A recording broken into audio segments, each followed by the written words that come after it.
Hello everyone. How's it going? This is Azren, the language nerd here, owner of the Calgary Language Nerds, and welcome to today's YouTube video and, of course, podcast episode. Today, I'm going to continue my top language learning tips series. If you haven't come across the series before, I'm going to put a link in the description box of this episode so you can go check out the other episodes I've made in this series. This series is my attempt to condense the thousands of pieces of content I've made since 2016 with language learning advice, all onto one simple web page. This is basically a web page that contains my top pieces of advice for language learners, things that I believe to be the most important pieces of information that you need to know when learning another language. Today, what I'd like to talk about is how long it generally takes people to learn another language. I'm going to talk about how long it takes teenagers and adults to learn another language. I'm also going to talk about how long it takes children to learn a foreign language. Now, I'm going to use the CEFR, the Common European Framework of Reference today, to describe language fluency or language proficiency. The CEFR has six different levels: A1, A2, B1, B2, C1, C2. A1 is low beginner, A2 is upper beginner, B1 low intermediate, B2 upper intermediate. I think you see the pattern. C1 low advanced, C2 high advanced. If you haven't heard of this scale before, this Common European Framework of Reference, I will put some links in the description box below this episode so that you can learn more about it. Okay. Now let me share my screen here. If you're listening to the podcast, don't worry. If you can't see my screen, it's not the end of the world. I will describe what I'm sharing on my screen. On my screen here, what you see is a chart that describes how many hours it takes teenagers and adults to reach different levels of proficiency on the Common European Framework of Reference. It's broken down in hours, right? So how many hours it takes to reach different levels of proficiency. I understand that people don't always think of their learning time in hours. They might think of it more in months or weeks, months, or years. For example, you might think, oh, it's going to take me 6 months to reach this level, or 1 year. Well, I've broken it down in hours. This is because, listen, person A might be studying 20 hours a week. Person B is studying 2 hours a week. Person A is therefore going to reach a very different level in 6 months than person B, even though both people study the language for 6 months, right? So I've broken it down into hours for that reason. What I'd recommend you do when you're thinking about how long it's going to take you to reach your desired level of proficiency, I'd recommend you take these hours that I'm going to share in a moment and you do some basic math. If you're doing 2 hours a week on average, well, you can start to do the math of, okay, 2 hours a week is 104 hours a year. Okay, 104 hours a year looks like an A1 level would take me this many years, for example. Okay? With that aside, let's dive right in. So for an A1 level, low beginner, it takes 100 to 150 hours. A2 takes 200 to 500 hours. B1, 400 to 800 hours. B2, 1,000 to 2,000 hours. C1, 2,000 to 4,000 hours. And lastly, for the C2, the highest level, the high advanced, it kind of varies based on the person.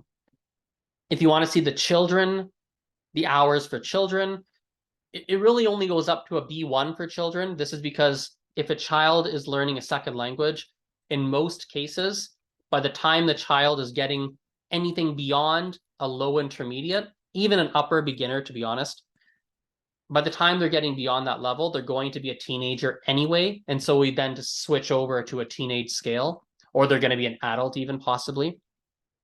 So A1 for children, 400 to 600 hours. A2, 700 to 850 hours. B1, 1,000 to 2,000 hours. It's important to note that these numbers that I'm sharing with you now, these refer to engaged learning time. When you're learning a language, there are two different types of time that you could spend on learning the language. There's passive time, passive learning, and then there's the engaged learning, active learning. The passive learning would refer, for example, to you listening to Spanish music in the background while washing dishes. That's passive learning and doesn't get included in these hour figures, these number of hours I'm sharing with you today. The engaged learning hours, that's what counts towards these numbers I'm sharing with you today. Engaged time could be you working through a textbook, you watching a YouTube video in the language you're trying to learn and trying to understand it, you taking classes, you doing conversation practice, you doing grammar worksheets, anything where your brain is highly engaged with the learning. Does that make sense? I hope so. I realize that this might be potentially a little bit discouraging. If you're thinking to yourself, wow, a B2 level, an upper intermediate level, that's going to take 1,000 to 2,000 hours. And maybe you're thinking about how much time you're spending every week, and you realized, oh my God, that's going to take me 10 years. Maybe that's very discouraging. Well, there is some good news for you. And the good news, let me stop my screen share here. There we go. The good news is this. You can reach different levels of proficiency faster than the average, faster than these average numbers I've shared with you so far. There's two ways to do that, okay? One is to cut corners. Now, cutting corners might sound bad, but I promise you in this context, it's actually not bad. See, think of it this way. If someone is going to have a B2 level or a B1 level, any level on that CEFR scale, that would mean that they passed an exam. They actually took a standardized exam and got that level.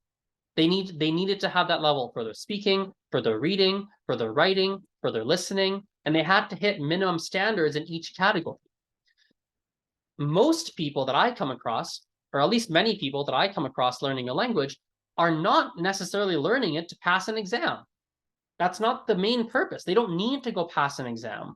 So because of that, you don't need to study everything or learn everything that necessarily would show up in a textbook. Let me give you an example. I'm going to be going to Malaysia later this summer. Now, I want to learn some basic Malay before I go.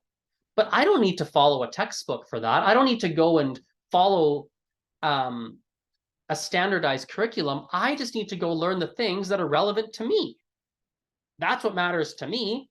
So I want to make sure that if I go into a restaurant, I can order the food that I want to order. I want to make sure that I can make a little bit of small talk with someone. Someone asks me a basic question about me, I can at least somewhat answer. And so it's funny, I had one lesson I had a trial lesson with a Malay teacher just a couple of weeks ago, and it didn't go very well because that Malay teacher was trying to make me use a curriculum that she uses, and there were things in that curriculum that weren't relevant to me. I thought to myself, I'm not going to use that when I'm traveling. That's not going to be relevant to me at all. Now I have another instructor that has a more relevant curriculum for my purposes.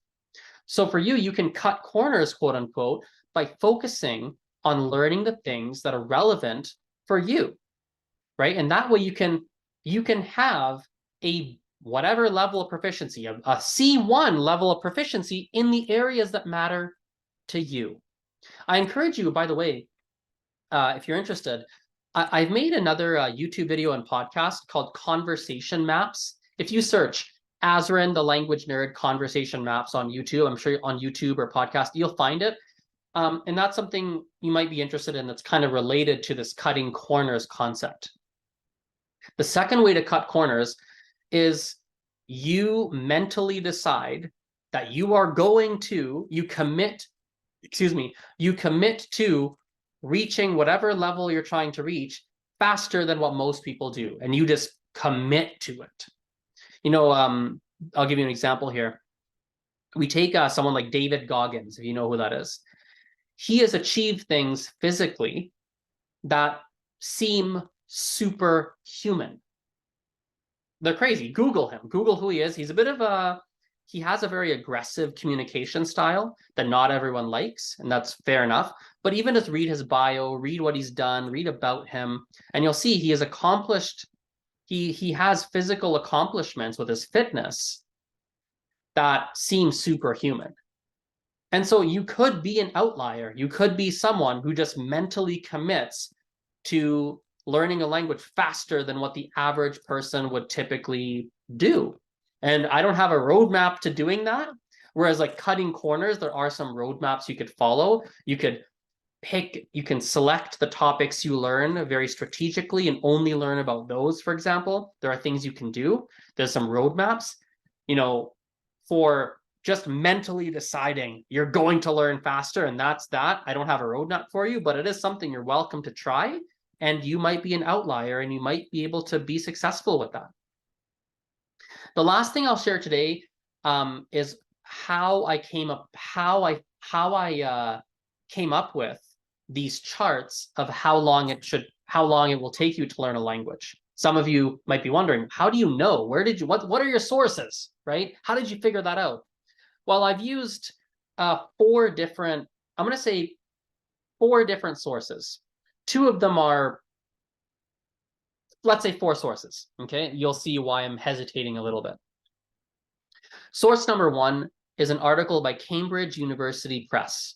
It's an article that explores factors that influence how quickly or slowly someone learns a foreign language. There are many factors in this paper. Some of them are things like your attitude towards learning another language, access to resources, the intensity of the learning program.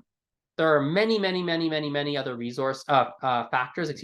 many other factors mentioned in this paper, in this article. I highly recommend you give it a read. It's quite short. It's easy. It's an easy read. There's not too much academic or technical language. Relatively straightforward to read through. The second source is the Foreign Service Institute, and more specifically, I've got it on my computer, the School of Language Studies. The School of Language Studies, reading directly off their website, the School of Language Studies provides language and culture training to US government employees with job-related needs. Now, the Foreign Service Institute, or the School of Language Studies specifically, they've actually published quite openly on their website how long it takes their government employees going through their program to learn different languages. And they've categorized it by language difficulty. So some languages, their government employees learn a bit faster. Sometimes other languages, it takes them a little bit longer. And so that's a data source I've used as well to create the chart that I shared with you today.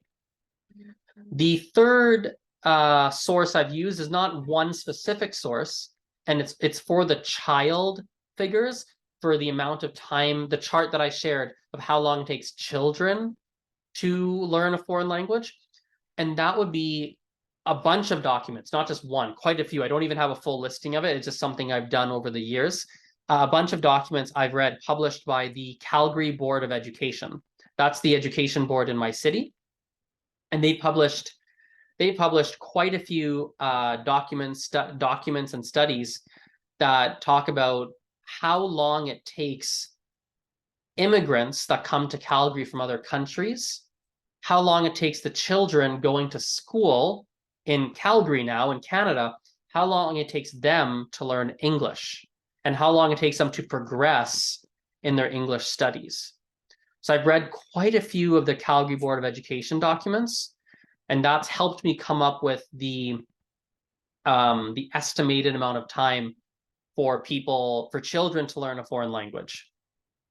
The fourth source isn't really a source. It's just my personal experiences with learning languages and with working with language learners, whether it's directly teaching them or interacting with them. I've taught and worked with literally thousands of language learners, children, teenagers, and adults alike, from all sorts of different countries over the years. And that's in addition to my personal experiences with language learning, which are extensive. It's been essentially my whole life, essentially. And so those are the four sources that I've used to make those two charts that I shared with you in today's episode. Okay, I hope you found that insightful. I hope it was useful for you. If you have any questions, you're more than welcome to reach out. You can go to azrenthelanguagenerd.com/contact, AZ or ZREN, thelanguagenerd.com/contact. I'd be happy to answer any questions you have. My email is there, my social media platforms there, everything is there.